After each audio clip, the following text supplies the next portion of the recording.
Dear friends, आप model paper physics का solution देखेंगे हिंदी मीडियम और इंग्लिश मीडियम दोनों के लिए इस वीडियो में। तो इस वीडियो को स्टार्ट करने से पहले बता दूं, इस वीडियो को ध्यान से देखना ताकि मैं जो पीडीएफ का पासवर्ड बताऊंगा उस पासवर्ड को ध्यान से सुन लेना, नहीं तो आपसे पीडीएफ नहीं खुलेगी। तो पीडीएफ को डाउनलोड करने के लिए इस वीडियो के डिस्क्रिप्शन बॉक्स में जाना है और आपको उसका पासवर्ड इसी वीडियो के बीच में बताने वाला हूँ। अंतराल में आपको ध्यान रखना है और पूरे वीडियो को ध्यान से देखना है। सारा का सारा सोल्यूशन मैं आपको हिंदी इंग्लिश मीडियम के लिए बताने वाला हूँ। तो इसमें पहला जो क्वेश्चन है, विद्युत की तीव्रता के लिए कौन सी इकाई है? तो वोल्ट पर मीटर जो है इसकी इकाई होती है, ध्यान रखना है आपको।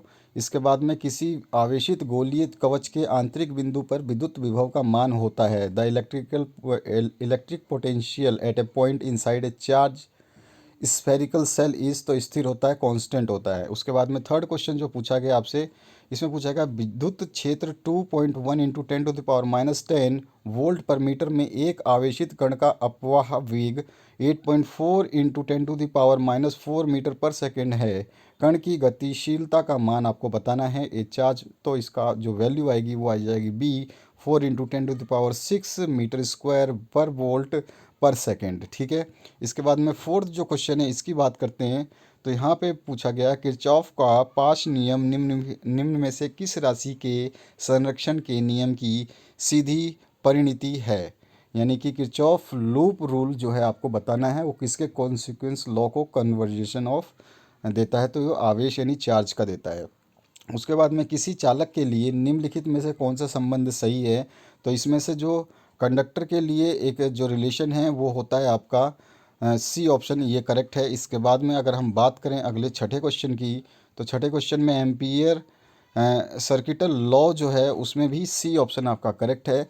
तो आपको ध्यान रखना है ये फाई जो है आपका B into D L equals to mu naught J joule होता है जो आपका, ठीक है।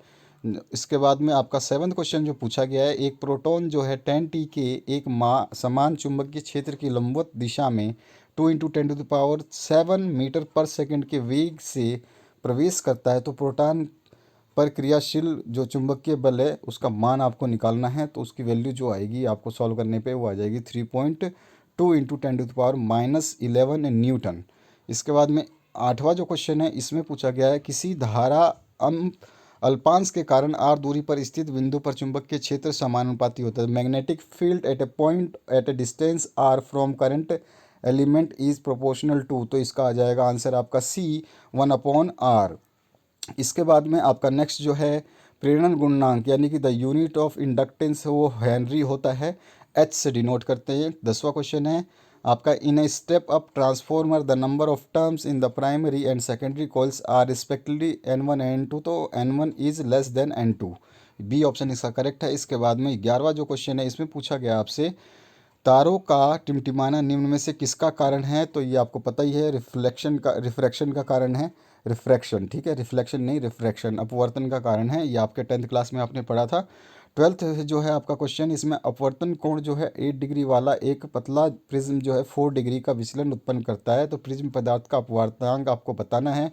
तो ये कितना हो जाएगा 8/4, तो ये हो जाएगा लगभग आपका जो है 1.5, बी ऑप्शन इसका करेक्ट हो जाएगा। इसके बाद में दो प्रकाश स्रोत काला संबंध कहे जाते हैं यदि उनसे उत्पन्न तरंगों का क्या होता है समान तरंग दैर्ध्य और नियतांक कालांतर हो, यानी कि इक्वल वेवलेंथ हो और कांस्टेंट फेज डिफरेंस हो, तो वो जो है आपके कोहेरेंट कहलाएंगे, ठीक है।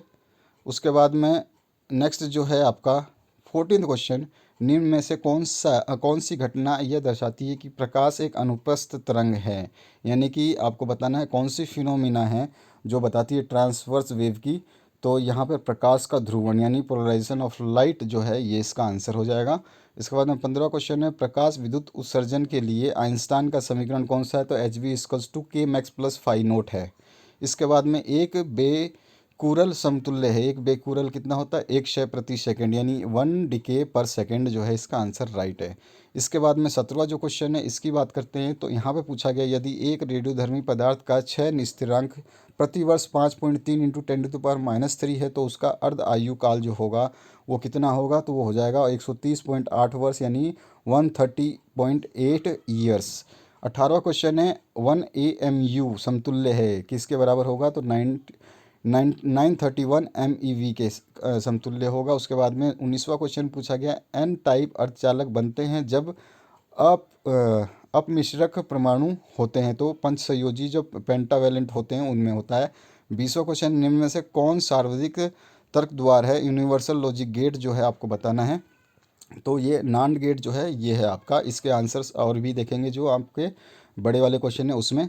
यहाँ पर आपके रिक्त स्थानों की पूर्ति करनी है, तो मुक्त अवस्था में उपलब्ध इलेक्ट्रॉनों का चार्ज जो होता है 1.6 इंटू 10⁻⁻19 कूलम होता है। और उसके बाद में electric current is a scalar quantity यानी कि अदिश राशि होती है। उसके बाद में चुंबकीय क्षेत्र की तीव्रता यानी कि इंटेंसिटी ऑफ मैग्नेटिक फील्ड होता है, जो उसकी इकाई होती है एम्पियर पर मीटर होती है। उसके बाद में स्वप्रेरण बुद्धित क्षेत्र की जड़ता के स्वरूप में मानी जाती है। इलेक्ट्रिक फील्ड आपको यहाँ पे भरना है, इनर्शिया ऑफ इलेक्ट्रिक फील्ड। उसके बाद में 1 EV जो होता है ये कितना होता है, तो 1.6 इंटू 10⁻⁻19 जूल होता है। ये पहले वाले में कूलम था, इसमें जूल होता है, तो आपको ध्यान रखना है, जूल लिखना है। इसके बाद में नाभिक से एक न्यूक्लियॉन निकालने के लिए आवश्यक ऊर्जा को पृथक्करण ऊर्जा कहते हैं, जिसकी एवरेज वैल्यू 8 MeV होती है। सेपरेशन एनर्जी होती है 8 MeV। दोनों में से कोई भी लिखेंगे तो आपका काम सही चल जाएगा। उसके बाद में तापमान पर स्थिरांक अर्धचालक एवं एक परिपूर्ण इंसुलेटर की तरह कार्य करता है। यानी कि ऐसे कौन से तापमान है जिस पे एक इंसुलेटर बन जाता है, यानी कि वो परफेक्ट इंसुलेटर कब बन जाता है, तो 0 केल्विन जब टेम्परेचर होती है तो वो इंसुलेटर बन जाता है या उसकी तरह कार्य करता है। अब ग्रुप बी की बात करते हैं, तो हिंदी मीडियम इंग्लिश मीडियम दोनों के लिए लिखा है, ध्यान से आप देख लेना। हिंदी मीडियम के लिए इंग्लिश मीडियम के लिए दोनों सोल्यूशन सेम ही हैं। तो इसमें पूछा गया विद्युत ध्रुव आघूर्ण की परिभाषा और इसके मात्रक को लिखना है। तो किसी एक आवेश तथा दोनों आवेशों के बीच की दूरी के गुणनफल को वैद्युत ध्रुव आघूर्ण कहते हैं। और वास्तव में वैद्युत ध्रुव आघूर्ण उस निकाय में हुए आवेशों के द्विघणीय का मापता है, यानी कि उसको मापता है। और इसकी इकाई जो है कूलाम मीटर होती है, ठीक है, कूलम मीटर यहाँ पे लिखा हुआ है। CM मतलब कूलम मीटर है शॉर्ट फॉर्म में, सेंटीमीटर मत समझना। और 29वां जो क्वेश्चन है इसमें पूछा गया है, right the factors on which the mutual inductance of pair of coil depends. तो अगर इसका आपको फॉर्मूला याद है तो इस फॉर्मूले में आपको N1 पे डिपेंड करता है, और जो प्राथमिक कुंडली की फेरो संख्या है जो उस पर आपको N2 यहाँ पे आएगा, N2 पे डिपेंड करता है। और R1 जो है त्रिज्या कुंडली की उस पर डिपेंड करता है, तो यहाँ पर भी आपका N2 आएगा। यहाँ पे थोड़ा सा गलत लिख दिया है, ठीक है। तो यहाँ पे आपको ध्यान रखना है, the number of the terms of secondary आ जाएगा, यहाँ प्राइमरी लिखा है और यहाँ पे भी आपका सेकेंडरी आ जाएगा, प्राथमिक नहीं आएगा, ठीक है। इसको आपको ध्यान रखना है। रेडियस पे डिपेंड करता है और कोयल के सब्सटेंस पे डिपेंड करता है। इन सब चीज़ों में से आपको केवल 2 ही लिखने थे, हमने काफ़ी लिख दिए। इसके बाद में 30वां क्वेश्चन है, एक प्रोटॉन और एक इलेक्ट्रॉन को एक ही डी ब्रोगली तरंगदैर्घ्य मिला है, तो स्पष्ट करें कि किसमें कुल ऊर्जा है। यानी कि हम अगर देखें तो इसको एक्सप्लेन करने के लिए सिंपल है, आपको हिंदी मीडियम इंग्लिश मीडियम के लिए सेम ही होता है। फॉर इलेक्ट्रॉन क्या होता है, इलेक्ट्रॉन के लिए E = mc² होता है, जिसको और आपको जानते हैं लैम्डा बराबर H/mv होता है। तो यहाँ से m की वैल्यू निकाल लेंगे और इनकी वैल्यूज़ को जो है इक्वेशन नंबर 1 में पुट कर देंगे m की जगह पे, तो आपकी इक्वेशन जो है ऐसी बन जाएगी। ये तो इलेक्ट्रॉन की थी, अब प्रोटॉन के लिए भी आप ऐसा ही डैश के रूप में निकाल लेंगे, तो सेकंड इक्वेशन जो बनेगी आपको उसमें फिर आपको जो है वैल्यू को पुट कर देना है। उसके बाद में आप जब इनको मैच करेंगे तो C > जो है E/E डैश और E > 1 हो जाएगा। और यहाँ पर E > E डैश यानी कि आपका जो है इलेक्ट्रॉन जो है प्रोटॉन से छोटा हो जाएगा, तो total energy of electron is greater than the total energy of proton. ये आपको आंसर निकालना है। इसके बाद में आपका 31 नंबर जो क्वेश्चन है, define mass defect and nuclear binding energy.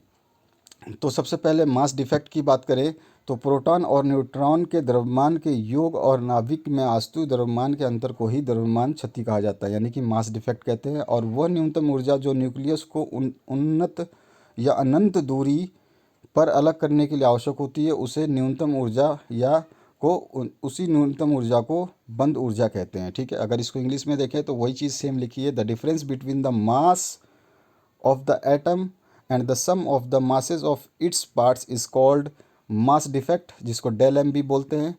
और nuclear binding is the energy, maximum energy that would be required to disassemble the nucleus from an atom to its components parts, ठीक है।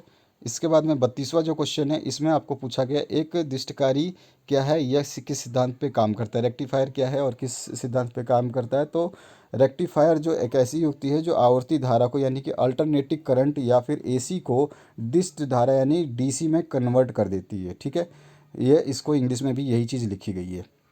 उसके बाद में 33वां जो question है, non gate और NOR gate का संकेत और सारणी बनानी है। तो ये देखिए यहाँ पर है आपका NAND नैंड गेट और इसकी है ट्रुथ टेबल जो आपको बनानी है। तो इस तरह से आपका रहता है, जिसमें आपका A B की वैल्यू 0 होती है तो Q की 1 हो जाती है, और जब हम A की वैल्यू 0 रखते हैं तो B और Q दोनों 1 हो जाते हैं, और जब A की 0 रखते हैं तो आपस में ये कन्वर्ट होते रहते हैं। जैसे ABC की बात करें तो ABC फिर ACB फिर CBA, इस तरह से। तो इसका बुलियन एक्सप्रेशन जो होता है उसको भी आपको ध्यान रखना है, वो ये होता है आपका Q इक्वल्स टू A/B। और जो आपका नोर गेट होता है उसमें आपका Q जो है वो A+B हो जाता है। बाकी आपके सेम ट्रुथ टेबल तो लगभग सेम ही आ जाती है, चाहे तो आप देख सकते हैं ऊपर नीचे तो आपको सेम ही मिलेगा। अप्रॉक्सीमेटली सेम नहीं मिलेगा, लेकिन थोड़ा बहुत जो है आपको सेम मिल जाएगा। अब इसके बाद में आ जाते हैं हम नेक्स्ट, संचार के संदर्भ में आपको write the function of a transducer and an repeater, दोनों को आपको लिखना है।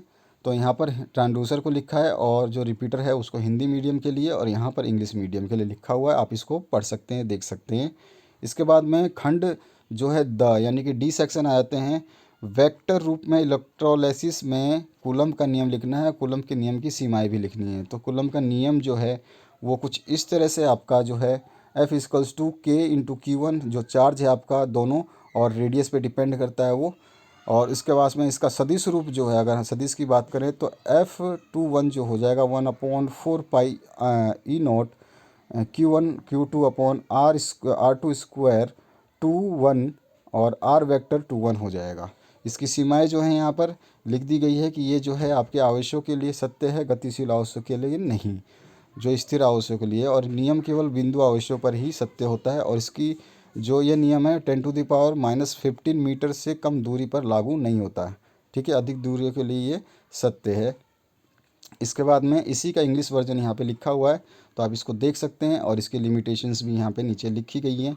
तो वीडियो को पॉज करके इसको पढ़ लेना, और जो आपको आगे के क्वेश्चंस मैं दिखा रहा हूँ उसको ध्यान से देख लें, सब कुछ समझा रहा हूँ मैं आपको। 36वां क्वेश्चन है, लेंज के नियम को लिखना है और सिद्ध करना है कि ऊर्जा संरक्षण के नियम के अनुसार होता है ये। तो सबसे पहले लेंज का नियम आपको लिख देना है, और लेंज के नियम में जो है ऊर्जा के संरक्षण के इस अनुसार होता है। इसकी कोई इक्वेशन नहीं होती है, बस आपको थोड़ा सा एक्सपेरिमेंटली इसको सॉल्व करना होता है। तो इसके जो है मैं आपको पूरा का पूरा सॉल्व करके यहाँ पे जो है सॉल्यूशन दिखा रहा हूँ हिंदी मीडियम के लिए, और इसी का नीचे जो मैं इसको इंग्लिश मीडियम के लिए यहाँ पे शो कर देता हूँ, आप देख सकते हैं इसको। ये है इसका इंग्लिश वर्जन जो है। लेंज का नियम जो है, डायरेक्शन ऑफ इंड्यूस्ड करंट जो है वो क्लोज सर्किट में always such as oppose the causes that produce, यानी कि जो चीज़ उसको प्रोड्यूस करती है उसी का वो अपोज करता है। लेंज का नियम ये कहता है। तो यहाँ पर आप लेंज का नियम देख सकते हैं, और इसका एक छोटा सा डायग्राम बनाना चाहें तो ऊपर वाले हिंदी मीडियम और इंग्लिश मीडियम वाले सेम ये डायग्राम बना सकते हैं, जिसमें ये आपका अगेंस्ट रिपल्सन होता है और अगेंस्ट अट्रैक्शन होता है। ठीक है, ये बहुत सिंपल डायग्राम है, इसको बना सकते हैं आप। इसमें क्या शो कर रहा है आपको, ये गैल्वेनोमीटर यहाँ पे जो लगा रखी है इसकी पॉजिटिव साइज और नेगेटिव साइज सेम शो कर रही है। इसके बाद में आपका सूक्ष्म तरंगे जो एक्स किरणें की, पराबैंगनी किरणें की, माइक्रोवेव्स, एक्सरेज एंड अल्ट्रावायलेट्स के बारे में आपको बताना है। तो इसके बारे में आपको पता होना चाहिए कि क्या क्या जो है इनके एप्लीकेशंस हैं। तो सूक्ष्म तरंगों का उपयोग क्या होता है, माइक्रोवेव में होता है, रडार में, वाईफाई, लैन, ब्लूटूथ, मोबाइल, टेलीविज़न और जीपीएस में। और माइक्रोवेव जो है सॉरी, इसी का इंग्लिश वर्जन है, माइक्रोवेव, रडार, लैन, वाईफाई, मोबाइल, टेलीविज़न, जीपीएस। और एक्स किरणों का उपयोग जो होता है वो रेडियोग्राफी में, किसी भी क्रिस्टल की संरचना में, और चिकित्सा के क्षेत्र में, और रेडियो चिकित्सा के क्षेत्र में। यहाँ पर इसका इंग्लिश वर्जन जो है सेम टू सेम लिखा है, आप उसको भी पढ़ सकते हैं जिसको इंग्लिश की रिक्वायरमेंट है। और पराबैंगनी किरणों की जो है एप्लीकेशन, वो विटामिन डी बनाने में सहायक होती हैं।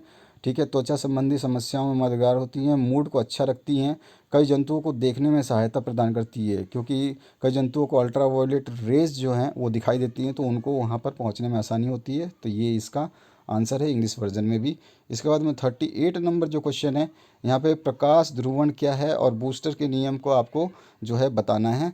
तो ब्रेस्टर के नियम को आपको बताना है। तो पहले तो आपको बताना है कि ये जो है मतलब ये क्या होता है, इसके बारे में आप हिंदी और इंग्लिश मीडियम के लिए देख सकते हैं। फिर इसके बाद में जो पोलराइज लाइट का आपको ये डायग्राम हमेशा याद रखना है। बहुत ही सिंपल डायग्राम है जिसमें एक ही वेव जो है वो सेम टू सेम जो है वो चलती रहती है। पोलराइज लाइट की ये क्वालिटी होती है।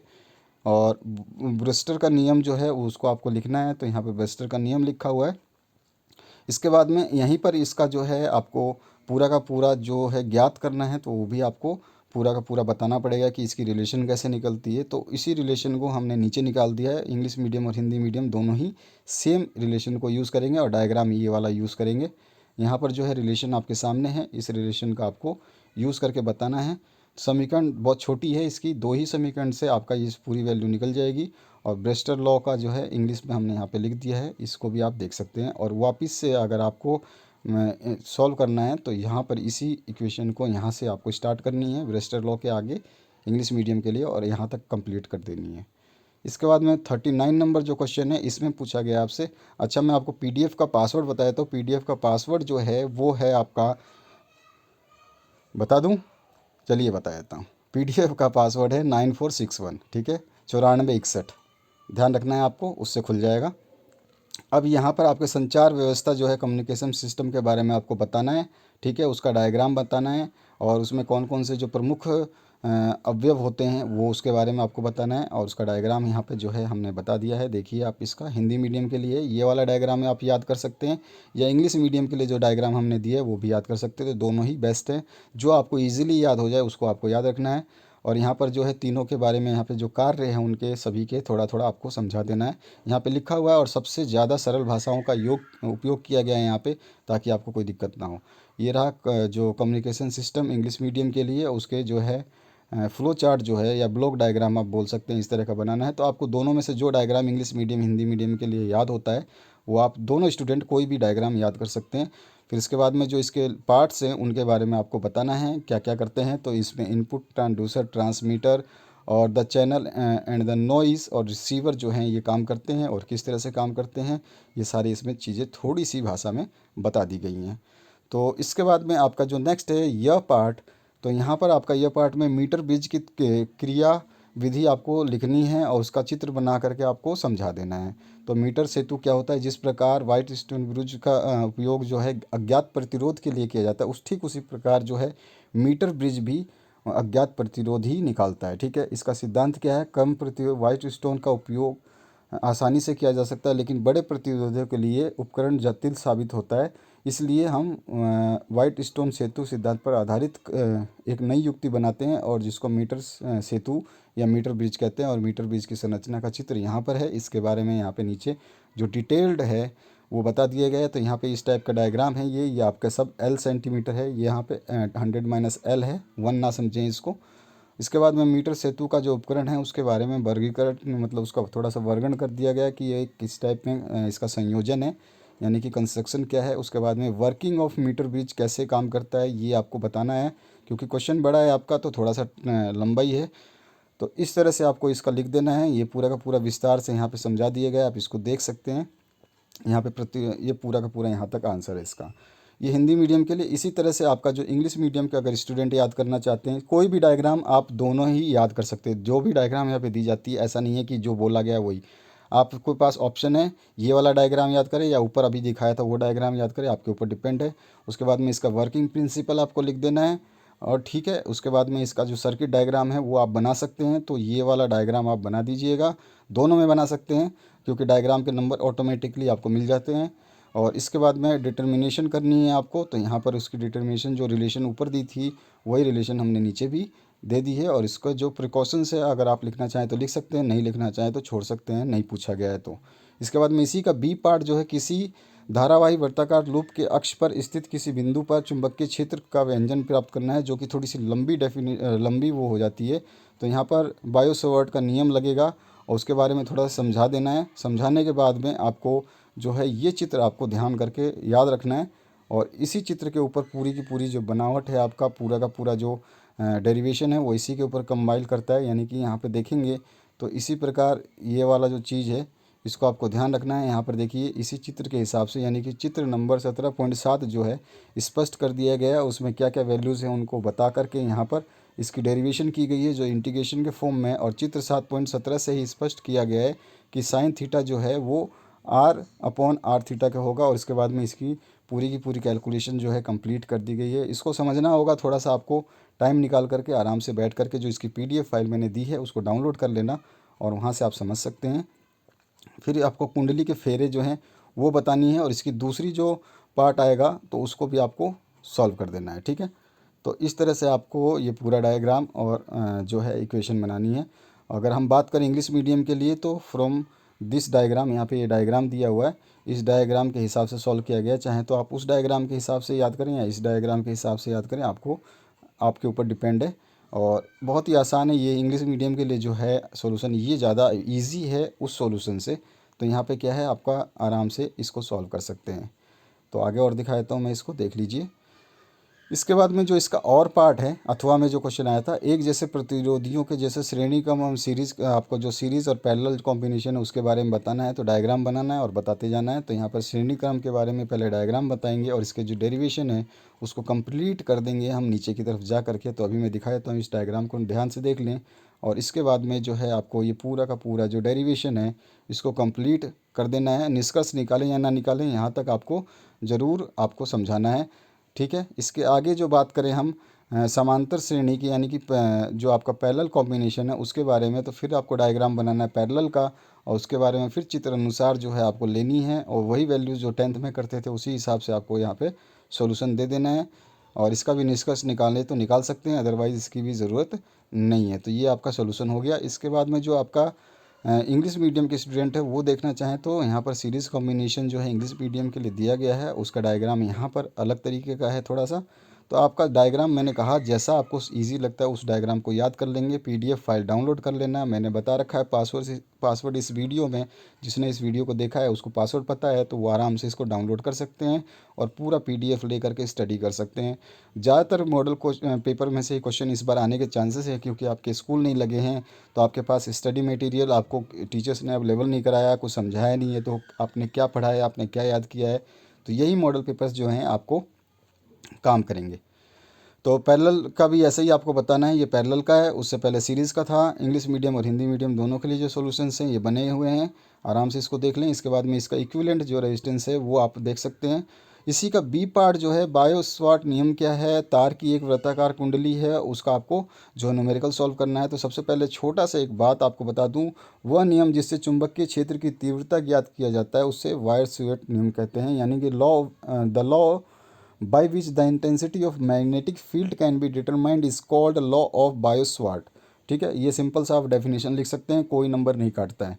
और इसमें दिया गया है जो पहले हिंदी मीडियम के लिए बहुत ही 2 लाइन का न्यूमेरिकल है ये। इसमें तारों को फेरों की संख्या जो है 100 दे रखी है, प्रत्येक फेरे की जो त्रिज्या है वो सेंटीमीटर में दे रखी है, तो इसको आपको मीटर में हमेशा कन्वर्ट करना है, ध्यान रखना है, ठीक है। और उसका जो है फिर आपके पास धारा जो है एम्पियर है वो दे रखी है, कितनी है करंट इसमें, और फिर आपको निकालना है चुंबकीय क्षेत्र का परिणाम। तो इसका फॉर्मूला जो है आपको याद रखना है, ये होता है। अगर आपने नहीं याद रखा तो दिक्कत हो जाएगी। इसमें सभी वैल्यूज़ को पुट करके जो वैल्यू निकालेंगे तो आ जाएगी 3.14 इंटू 10⁻⁴ टेस्ला, ठीक है, ध्यान रखना है आपको। इसी तरह से इसका अगर इंग्लिश वर्जन देखें तो वही सेम चीज़ यहाँ पे लिखी गई है। नंबर ऑफ़ टर्न्स जो हैं आपको 100 हैं, और आर जो है इसकी 4 मीटर में कन्वर्ट कर दिया है हमने सेंटीमीटर को, ठीक है। तो 4 सेंटीमीटर बराबर होता है 0.04 मीटर। उसके बाद में आपका जो करंट है वो 2 एम्पियर गिवन है, और मैग्नीट्यूड आपको निकालना है तो उसका फॉर्मूला ये होता है, जहाँ पर आप बता सकते हैं म्यू नोट है परमिबिलिटी ऑफ फ्री स्पेस, जिसकी वैल्यू होती है 4 पाई इंटू 10⁻⁷ टेस्ला मीटर पर एम्पियर, ठीक है।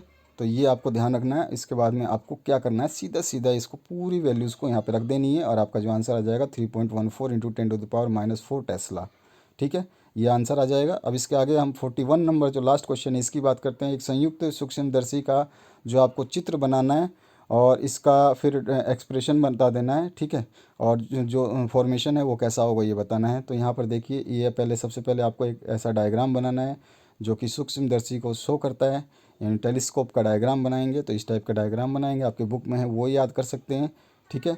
इसके बाद में आपको मैग्नीफाइंग पावर जो है निकालनी थी, सेकंड पार्ट जो बोला गया, तो मैग्नीफाइंग पावर निकालने के लिए आपको लिखना पड़ेगा इसके बारे में। तो यहाँ पे ये लिखा गया है, आप इसको देख लें। इसका एक छोटा सा डायग्राम बनाएंगे तो आपको फ़ायदा होगा, क्योंकि अल्फ़ा बीटा हमारे यूज़ होंगे, तो यहाँ पे अल्फ़ा बीटा यूज़ हो रहे हैं। अब इसके बाद में जो है इसका ऑब्जेक्ट की जो है पूरी की पूरी प्लानिंग करके आपको जो है सॉरी राइट एंगल से आपको इस नियम को जो सत्यापित यानी जो मैग्नीफाइंग पावर जो है अववर्धन क्षमता, उसके बारे में आपको समझाना है, यानी कि उसकी डेरिवेशन निकालनी है। तो इसकी दो डेरिवेशन बनती हैं, एक डेरिवेशन जो अभी आपके सामने है, इसके बाद में एक नीचे दूसरी डेरिवेशन है, उसको भी मैं दिखा दूंगा। फिर इसके अथवा का पार्ट जो है वो बचा हुआ है, उसको भी हम देखेंगे। तो पूरे क्वेश्चन इसमें सॉल्व कर दिए गए, कोई भी क्वेश्चन नहीं छोड़ा गया। तो ये आपका जो है when final image is formed at a distance of distinct vision, ये पहला जो हमने निकाला अभी तक इतनी सारी जो वो देखी है वैल्यूज़, ये आपका डिस्टिंक्ट विजन का, और वो जो मैग्नीफाइंग पावर है वो ये निकल जाएगी, ठीक है। और दूसरा निकालेंगे the final image formed by infinity पे, वो डिस्टिंक्ट विजन पे था, और दूसरा जो इन्फिनिटी पे निकालेंगे तो उसके लिए फिर से हमको ये डेरिवेशन करनी पड़ेगी, और एक डायग्राम फिर से हमें बनाना पड़ेगा, क्योंकि इन्फिनिटी की बात हो रही तो इस टाइप का डायग्राम बना देंगे हम, ठीक है, कंपाउंड माइक्रोस्कोप का। और उसके बाद में जो है आपको सारे के सारे वापस से कैलकुलेशंस बैठानी होगी, और मैग्नीफायर जो है न्यूमेरिकली आपको निकाल देना है, तो आपकी ये वैल्यू आ जाएगी। इसके बाद में इसी का अथवा पार्ट जो लास्ट था, तो यहाँ पर जो है तरंग यानी कि आपको वेव फ्रंट और वेवलेट्स में आपको डिफरेंस बताना है। तो यहाँ पे वेव फ्रंट और जो है आपका दूसरा जो है सेकेंडरी वेवलेट्स, उसके बारे में यहाँ पे हिंदी मीडियम के लिए लिख दिया है, और इसी का छोटा सा वर्जन जो है इंग्लिश मीडियम के लिए लिखा हुआ है अलग अलग। तो आप इसको देख सकते हैं, पढ़ सकते हैं, समझ सकते हैं आसानी से। ज़रूरी नहीं है कि बहुत ज़्यादा लिखना है, आपको बस हर क्वेश्चन को सटीक आंसर देना है, चाहे वो 7 नंबर का हो चाहे 50 नंबर का हो। अगर आप उसको आंसर केवल सही देते हैं, जो उसमें पूछा गया बस उतना बता देते हैं, तो एग्जामिनर आपके नंबर नहीं काटेगा। तो इसलिए किसी चीज़ को लंबा फेंकने की और बहुत लंबा लिखने की कोशिश ना करें। इसके बाद में इसी का दूसरा जो पार्ट है, इसमें पूछा गया आपसे, देखिए क्वेश्चन में आपको बिटवीन डिफरेंस बताना है spherical and plane wave front में। तो यहाँ पर आपका जो दोनों वेव फ्रंट है, स्फेरिकल और जो वेव प्लेन, इन दोनों के बारे में यहाँ पे बता दिया है। इसके बाद में यहाँ पे नीचे पूछा गया था, तीसरा इसी का पार्ट है कि establish law of refraction of light on the basis of wave front theory. तो इसकी रिलेशन जो आपको निकालनी पड़ेगी। तो ये रिलेशन के लिए सबसे पहले आपको ये सब लिखना पड़ेगा, बहुत ध्यान से आराम से समझा करके लिखना पड़ेगा, क्योंकि इसमें लिखने के ही सबसे ज़्यादा नंबर होते हैं। जो आप लिखते हैं उसी के हिसाब से आपकी डेरिवेशन बनती है। तो सबसे पहला एक समीकरण बनेगी, इसके बाद में दूसरी समीकरण हम बनाने के लिए पूरी की पूरी पहली समीकरण को सॉल्व करेंगे, और इक्वेशन 1 बिकम्स कैसी हो जाएगी, इस तरह की आपकी इक्वेशन नंबर 1 हो जाएगी। और यही श्रेयंस लॉ जो है ये प्रूव कर देता है, यहाँ पे श्रेयंस लॉ यहीं पे प्रूव हो जाता है। और उसके बाद में अगर वो न्यूमेरिकल देता है तो आप इस तरह से आप कुछ सॉल्व करना चाहें, तो मैंने केवल एक आइडिया दिया है आपको, इस तरह से उसको सॉल्व करेंगे और आराम से आपका जो फाइनल वैल्यू जो है वो निकल के यहाँ पे आ जाएगा। देखिए ये किस तरह से सॉल्व किया गया है स्टेप बाय स्टेप। तो आपको याद रखना है ये चीज़, क्योंकि आपके एग्ज़ाम में इस बार आने के चांसेस इसके बहुत ज़्यादा हैं, ठीक है। तो ये आपका जो है आंसर हमने दिखाया आपको। तो इसके बाद में ये पूरा एग्ज़ाम का आपका कंप्लीट हो गया जो है सब्जेक्ट। और जो दूसरे सब्जेक्ट हैं उसको भी हम जल्द से जल्द अपलोड करने वाले हैं फुल सॉल्यूशन के साथ में। तो बने रहिए इस चैनल पे, और दोस्तों के साथ शेयर लाइक सब्सक्राइब करना ना भूलें। Thank you very much for watching this video. Thank you very much.